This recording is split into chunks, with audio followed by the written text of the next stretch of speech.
तो USCMA part 2 में investment decision और कैपिटल बजटिंग डिसीजन। तो इस लेक्चर को बहुत टाइम भी लगेगा, थोड़ा सा लंबा लेक्चर भी होगा, लेकिन आज हम इसके ना थोड़े से बेसिक फंडामेंटल समझेंगे कि कैपिटल बजटिंग डिसीजन को मैंने इन्वेस्टमेंट डिसीजन के नाम से क्यों बोला। तो बहुत सारी ऐसी टर्मिनोलॉजी आती है जो कि आपको समझनी पड़ेगी, और कैपिटल बजटिंग में बहुत सारी मेथड्स होती हैं। एक होती है एनपीवी मेथड, एक होती है आपकी IRR, buy back, ARR, profitability index. तो इतनी सारी मेथड्स आपको सीखनी है, मॉडिफायर रेट ऑफ रिटर्न। तो इन सारी मेथड को समझने से पहले आपको कैपिटल बजटिंग के साथ साथ एक टाइम वैल्यू ऑफ मनी का कॉन्सेप्ट भी समझ में आना चाहिए। टाइम वैल्यू ऑफ मनी, तो sir time value of money को भी समझना है। तो time value of money majorly बात करता है डिस्काउंटिंग के बारे में। तो डिस्काउंटिंग के लिए मैंने आपको एक अलग से लेक्चर पूरा पढ़ाया हुआ है कि किस तरीके से हम लोग एन्युटी निकालते हैं, किस तरीके से हम डिस्काउंटिंग करते हैं, किस तरीके से हमें इंटरेस्ट का कैलकुलेशन। वो लेक्चर एक अलग से मैंने यूट्यूब पे पहले भी पोस्ट कर रखा है। लेकिन आज जो लेक्चर हम पढ़ रहे हैं वो बेसिकली इन्वेस्टमेंट डिसीजन के रिस्पेक्ट में बात कर रहे हैं। तो कैपिटल बजटिंग एक प्रकार का डिसीजन मेकिंग प्रोसेस है। अब किस किस जगह आपको डिसीजन लेने पड़ सकते हैं, तो जिसके एग्जाम्पल लेते हैं। सबसे पहले आपको प्रोजेक्ट में इन्वेस्टमेंट का डिसीजन लेना होता है कि किसी प्रोजेक्ट को स्टार्ट करें या ना करें। तो ये प्रोजेक्ट हो गया सिंगल प्रोजेक्ट।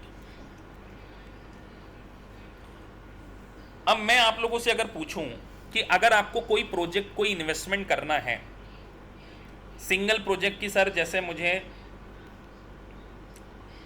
एक कंपनी स्टार्ट करनी है, सॉफ्टवेयर की, सॉफ्टवेयर कंपनी स्टार्ट करनी है, तो सबसे पहले किसी भी चीज को डिसीजन लेने से पहले आप क्या क्या क्राइटेरिया चूज करोगे, किसके बेसिस पर डिसीजन लोगे?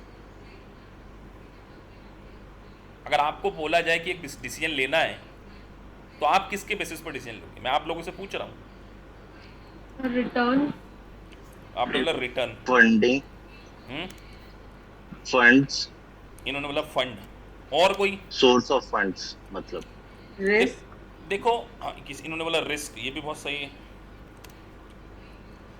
तो ये एक डिसीजन लेना है आपको कि हमें एक सॉफ्टवेयर कंपनी को स्टार्ट करना चाहिए या नहीं करना चाहिए। तो कैपिटल बजटिंग क्या बोलता है कि अगर आपको इन्वेस्टमेंट करना है तो बहुत सारी मेथड है, एनपीवी मेथड है, आईआरआर मेथड है, बायबैक मेथड है, एआरआर है, पीआई है। लेकिन सभी मेथड में एक कॉमन बात है कि आपको सबसे पहले देखना पड़ेगा कि कैश फ्लो कितने होंगे, आपका इनफ्लो कितना होगा और आउटफ्लो कितना होगा। आप मुझे बताइए, कोई भी डिसीजन लेने से पहले ये चीज़ आपके दिमाग में हमेशा होगी कि यार मुझे कितना इनिशियल इन्वेस्टमेंट करना पड़ेगा और उस इनिशियल इन्वेस्टमेंट को करने के बाद मुझे कितना कैश का इनफ्लो आएगा। ये कहीं ना कहीं आपके माइंड में बिल्कुल होगा, तभी आप एक सही तरीके से डिसीजन ले पाएंगे। तो आउटफ्लो और इनफ्लो के बेसिस पर हम क्या करेंगे, डिसीजन मेकिंग करेंगे यहाँ पे। तो पूरी कैपिटल बजटिंग में आपको ध्यान रखना कैश फ्लो को कंसीडर करना है। एक होता है कैश फ्लो और एक होता है नेट प्रॉफिट। अब मैं अगर आप लोगों से पूछूं कि सर कैश फ्लो और नेट प्रॉफिट में क्या डिफरेंस होता है, तो आप कैसे करोगे डिसीजन, डिफरेंशिएट करोगे? कैश फ्लो और नेट प्रॉफिट के बीच में क्या डिफरेंस है? सर टोटल जितना भी टैक्स का। देखिए सबसे बड़ा डिफरेंस कैश फ्लो और नेट प्रॉफिट में यह है कि नेट प्रॉफिट में नॉन कैश आइटम भी शामिल होती है। क्योंकि जब आप नेट प्रॉफिट निकालते हो तो नेट प्रॉफिट निकालते समय आप डेप्रिसिएशन को भी कंसीडर करते हो, डेप्रिसिएशन को माइनस करते हो, लेकिन कैश फ्लो में डेप्रिसिएशन माइनस नहीं होता है, क्योंकि डेप्रिसिएशन कोई कैश का आउटफ्लो नहीं है। तो जहां कहीं भी आपको कैपिटल बजटिंग में डिसीजन लेना हो तो वहां पर कई बार आपको सबसे इंपॉर्टेंट चीज तो यही ध्यान रखना है कि सर कैश फ्लो कैसे निकालें। तो कैपिटल बजटिंग में जो कैश फ्लो का मतलब होता है वो मैं आपको यहाँ पे बता दे रहा हूँ। कैश फ्लो का मतलब होता है, लेमन टर्म में लिख रहा हूँ, net profit before depreciation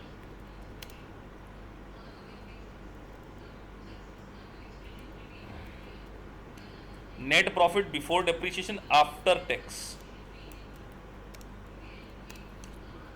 net profit before depreciation after tax, ये बड़ी सी, इसको बोलते हैं कैश फ्लो।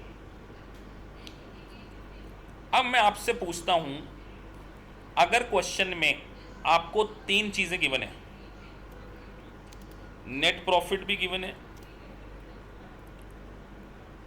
डेप्रिसिएशन भी गिवन है और टैक्स की रेट भी गिवन है, लेट से 30%, डेप्रिसिएशन आपको 40,000 गिवन है और नेट प्रॉफिट आपको गिवन है 1.5 लाख, ये थोड़ा सा वो ले लेते हैं, 1,40,000 ले लेते हैं। अब आपसे क्वेश्चन पूछ रहा है कि कैश फ्लो बताइए कितना है, क्योंकि अगर कैश फ्लो ही निकालते नहीं आए तो क्वेश्चन ही गलत हो जाएंगे आपको। हम बिल्कुल लेमन टर्म में समझ रहे हैं कि how to calculate cash flow.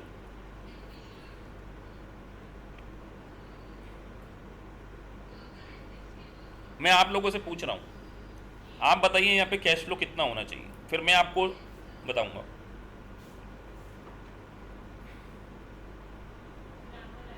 एक मिनट का टाइम दिया मैंने बस। 2,40,000। 2,40,000 किसी स्टूडेंट ने बोला है। और कोई? चलिए तो हम इसको कैश फ्लो में बदलना सीखते हैं। ये लिखा है मैंने नेट प्रॉफिट 1,40,000। मुझे बताइए नेट प्रॉफिट में से डेप्रिसिएशन ऑलरेडी माइनस होके आ रहा होगा कि नहीं, यस और नो, पहले सबसे पहले ये बता दीजिए। यस नेट प्रॉफिट में से डेप्रिसिएशन माइनस होके आ रहा होगा ना, तभी तो नेट प्रॉफिट निकला है। अब इस नेट प्रॉफिट में से हम क्या कर दें, टैक्स माइनस कर दें, तो टैक्स तो सीधे 30% आ जाएगा। तो 1,40,000 का या ऐड करेंगे 30% हमने निकाल लिया तो 42,000। तो इसको क्या बोलेंगे हम, प्रॉफिट आफ्टर टैक्स।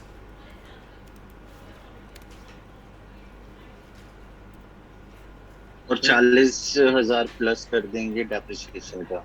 ये हमने कर दिया 98, तो ये प्रॉफिट आफ्टर टैक्स आ गया। लेकिन इसमें से डेप्रिसिएशन जो कि नॉन कैश आइटम थी उसको हम क्या कर दें, ऐड कर दें। सर पर नेट प्रॉफिट तो टैक्स रेट रखने के बाद ये तो होगा। अगर हम यहाँ पर डेप्रिसिएशन ऐड कर दें 40,000, तो ये जो आएगा इसको हम क्या बोलेंगे, कैश। 1,38,000। तो कैपिटल बजटिंग में सबसे पहले तो आपको यही देखना होगा कि क्वेश्चन ने कैश फ्लो बोला है या नेट प्रॉफिट बोला है। आपने अगर वो गलत पढ़ लिया और टैक्स नहीं देखा, कई बार आपको क्वेश्चन कंफ्यूज करने के लिए बोल देगा प्रॉफिट आफ्टर टैक्स, तो इसका मतलब उसने ये वाला फिगर दिया है, आपको दोबारा टैक्स माइनस करने की जरूरत नहीं है। तो सर ये जो डेप्रिसिएशन, आपने नेट प्रॉफिट लिखा है ये ईबीटी था ना, ये नेट प्रॉफिट मतलब, नेट प्रॉफिट का मतलब बिफोर टैक्स है। नेट प्रॉफिट मैंने ऐसा तो नहीं बोला कि नेट प्रॉफिट आफ्टर टैक्स। तो ये नेट प्रॉफिट है, उसमें से मैंने टैक्स माइनस कर दिया तो ये आ गया प्रॉफिट आफ्टर टैक्स, और उसमें ऐड कर दिया डेप्रिसिएशन, तो ये आ गया मेरा कैश फ्लो। तो आपको सबसे पहले कैश फ्लो निकालना आना चाहिए। कई बार क्वेश्चन में आपको डायरेक्ट कैश फ्लो गिवन होगा और कई बार नहीं गिवन होगा, आपको फाइंड आउट करते आना चाहिए। जाओ बेटा। अब यहां पे किसी को कोई चीज समझने में दिक्कत? अब कई बार है ना आपको एक वर्ड देखने को मिलेगा, डेप्रिशिएशन टैक्स शील्ड, जिसको हम क्या बोलेंगे, टैक्स शील्ड।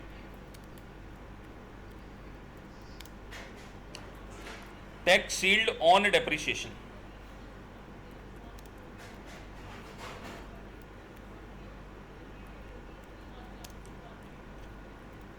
ये टर्मिनोलॉजी आपके लिए नहीं हो सकती है, लेकिन बहुत जगह काम आएगी आपको। मुझे बताइए डेप्रिसिएशन के कारण, क्योंकि देखिए यूएससीएमए की एग्जाम बेटा मल्टीपल चॉइस क्वेश्चन है, तो आपके कॉन्सेप्ट क्लियर होने चाहिए। अब मुझे बताइए डेप्रिसिएशन के कारण टैक्स आपको कम भरना पड़ेगा या ज्यादा भरना पड़ेगा? कम। तो इसको हम ये बोल सकते हैं टैक्स बेनिफिट बोल सकते हैं। अब मैं आपसे पूछ रहा हूं, अगर मान के चलिए इसी क्वेश्चन में आपको डेप्रिसिएशन 40,000 दिया था और टैक्स रेट 30% है, तो आपका टैक्स शील्ड कितना होगा?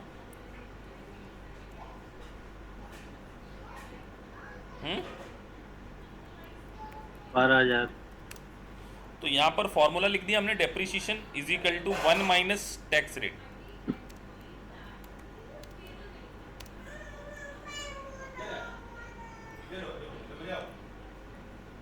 मतलब अगर इसके ऊपर सीधे, सॉरी इसके ऊपर हम टैक्स रेट ना निकल के इनटू क्या कर दें, सीधे टैक्स का रेट लगा दें, तो डेप्रिसिएशन अगर हमारा यहाँ पे 40,000 था और टैक्स रेट कितना था 30%, तो ये हो गया मेरा 12,000। इसी को हम क्या बोलेंगे, टैक्स बेनिफिट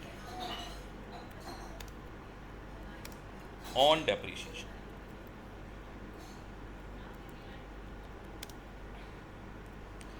ऐसी टर्मिनोलॉजी आपको देखने को मिलेगी, इसलिए मैं टर्मिनोलॉजी समझा रहा हूं, अभी चैप्टर नहीं समझा रहा हूं, लेकिन इन टर्मिनोलॉजी के बेसिस पर ही आपको समझ में आएगा। इसको कई बार टैक्स शील्ड भी बोला जाता है और टैक्स बेनिफिट ऑन डेप्रिसिएशन भी बोला जाता है। Getting my point?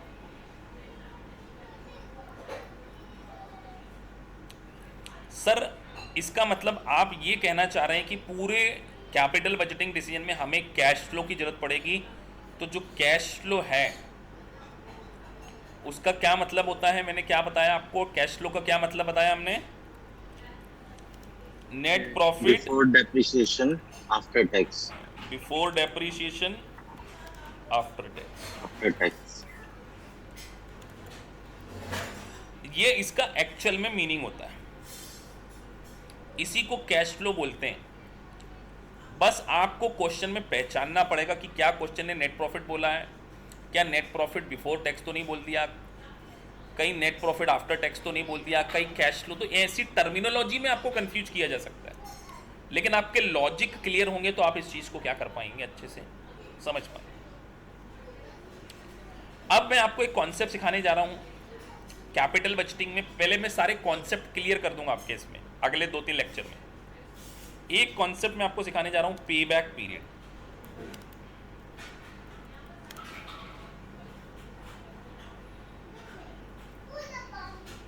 अब पे बैक पीरियड, मैं आपसे पूछता हूं, आप एक इन्वेस्टमेंट करने की सोच रहे हो,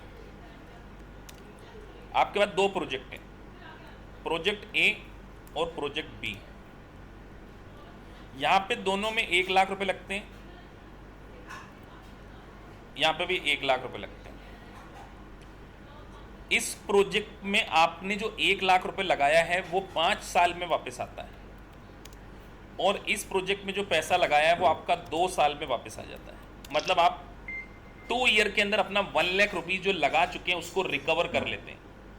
विच project is better for you? B. तो आपने बोला बी, क्यों बी बोला?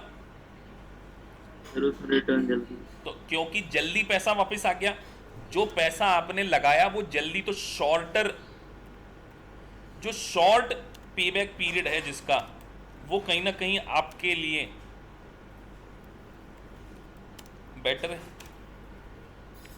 तो सर ये 5 साल और 2 साल कैसे निकालें? तो इसमें 2 तरीके होते हैं। Option 1, when cash flow are equal. आज मैं आपको इक्वल वाला छोटा सा समझा रहा हूँ। अब मैं आपको एक प्रोजेक्ट दे रहा हूँ ए, उसमें आपने 1 लाख रुपए लगाया है, 1 लाख रुपए का इन्वेस्टमेंट किया आपने, और आपको हर साल 10,000 रुपये मिल जाते हैं, कैश फ्लो आ जाता है आपके पास। मुझे बताइए आपका 1 लाख रुपए कितने साल में रिसीव हो जाएगा?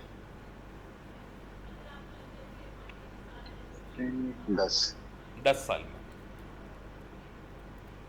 कैसे बताया आपने? वो 1 साल तो आपने एक फॉर्मूला यूज किया, initial outflow of cash divided by annual cash flow.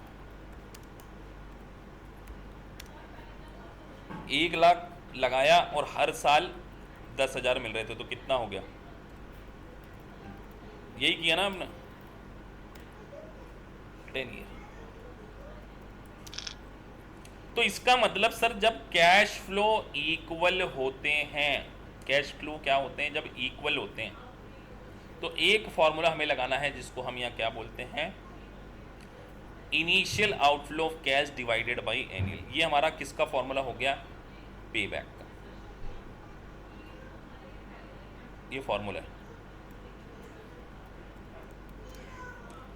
Initial outflow of cash. लेकिन ये फॉर्मूला कब वर्क करेगा? कब करेगा वर्क? कैश फ्लो सेम होगा जब कैश फ्लो बिल्कुल एक जैसे। अब हम दूसरा समझते हैं। यही प्रोजेक्ट था, प्रोजेक्ट ए था, यहां पर 1 लाख रुपए लगाया तो है, लेकिन लाइफ में अलग अलग, फर्स्ट ईयर में आपको 20,000 मिला, दूसरे साल में 30,000 मिला, तीसरे साल में 40,000 मिला, और 5वें साल में 10,000 मिला। अभी मैंने थोड़ा सिंपल एग्जांपल लिया। अभी मैंने जो अगला लेक्चर, कल का लेक्चर में लूंगा, उसमें मैं आपको पोस्ट पे बैक भी समझाऊंगा, पोस्ट पे बैक कैश फ्लो को भी। क्या कोई स्टूडेंट मुझे इस एग्जांपल में देख के बता सकता है कि मेरा पे बैक पीरियड कितना होगा? 5 साल 5 साल। तो उसके लिए क्या करना है? आपको क्यूमुलेटिव कैश फ्लो निकालना है।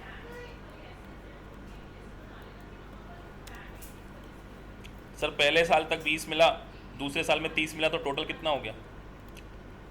50,000। तीसरे साल में 90,000, और 5वें साल में 1 लाख हो गया कि नहीं हो गया? तो मेरा यहां पर पे बैक पीरियड कितना हुआ? 5 ईयर।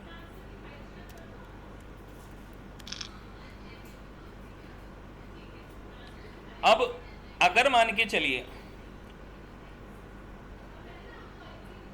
यहां पर कैश फ्लो 30,000 होता, तो क्यूमुलेटिव कैश फ्लो कितने हो जाते हैं यहां पे क्यूमुलेटिव मिला के? अच्छा 4 साल में हो गया ना? 20 एक सेकंड, मैंने यहाँ ये ना, यहाँ पे मेरा 4 साल होगा ना।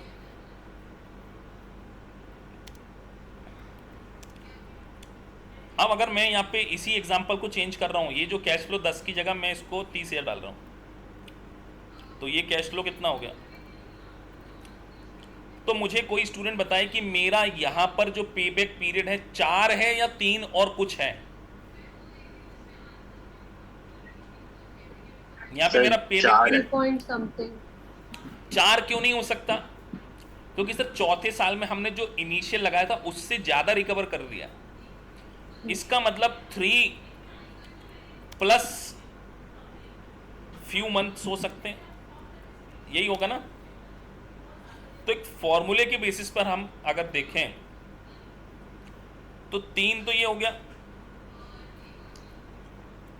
अभी भी मुझे बताइए 3 साल तक कितना पैसा रिकवर हुआ है? कितना रिकवर हुआ है? 90 रिकवर हुआ ना? 90 थर्ड ईयर में तो 90 रिकवर हुआ ना? ये 90 अभी कितना रिकवर और करना बाकी है? 10,000 करना 10,000 बाकी है कि नहीं? और इस तीसरे साल में कितना रिकवर कर लिया है मैंने, चौथे साल में? अगर मैं इसको 30 से डिवाइड कर दूं, मतलब इस 30 में से 10 मुझे कितने महीने में, अगर ये 30,000 पूरे साल भर का है तो 10,000 कितने महीने में रिकवर हुआ होगा? तो यहां पर मैंने क्या किया, 3 + 10 4 डिवाइडेड महीने। बाई 30 कर दिया मैंने। तो 3 ईयर 0.33 मंथ। एक साल में कितने महीने होते हैं? 12। तो 12 को अगर 12 को इससे मल्टीप्लाई कर दिया जाए तो कितना आ गया, 4 महीने। तो मैं कह सकता हूं 3 ईयर 4 मंथ इज माई पे बैक पीरियड।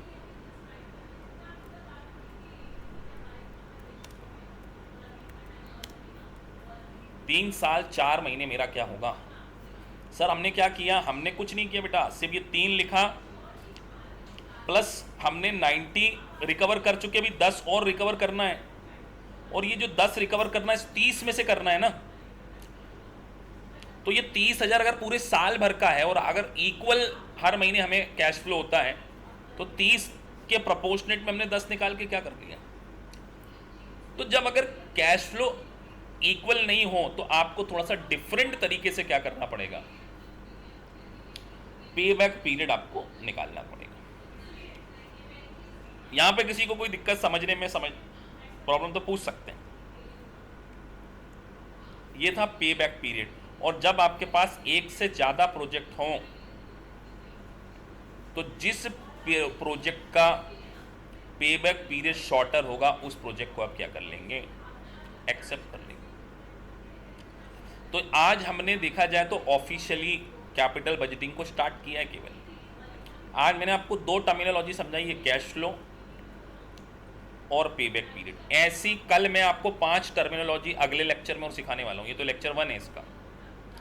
कल मैं आपको profitability index, NPV, IRR, ARR सब सिखा दूंगा। फिर हम ऑफिशियली बुक से स्टार्ट करेंगे। तो कल का लेक्चर कोई भी मिस ना करें। संडे इसके पीक पे होंगे हम। ठीक है जी, तो कल मिलते हैं।